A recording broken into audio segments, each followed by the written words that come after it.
रोहन एक छोटा लड़का था जो हमेशा बड़े इंसान बनने के सपने देखता था। लेकिन उसे काम करना बिल्कुल पसंद नहीं था। वह सिर्फ सपने देखता रहता। एक दिन उसके पिताजी ने उसे एक खेती का बीज दिया और कहा, इसे उगाओ, तभी तुम कुछ सीखोगे। रोहन ने बीज को जमीन में बो दिया, पर एक दिन बाद ही उसे भूल गया। कुछ दिनों बाद उसके पिताजी ने उसे याद दिलाया, तुम्हारा बीज कैसा है?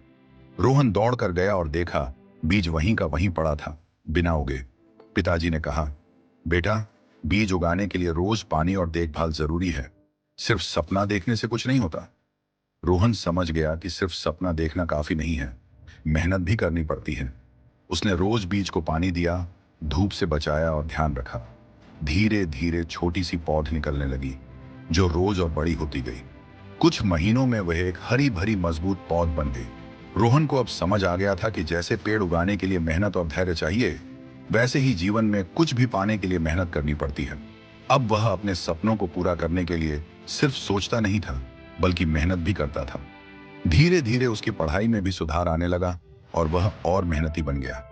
कुछ सालों बाद रोहन अपने सपनों को पूरा करके एक सफल व्यक्ति बना। उसे अब अपने पिताजी की सीख अच्छे से समझ आ गई थी। सपने पूरे करने के लिए मेहनत और लगन सबसे जरूरी होती है। इस कहानी से हमें यह सीख मिलती है कि मेहनत और धैर्य से ही सफलता मिलती है।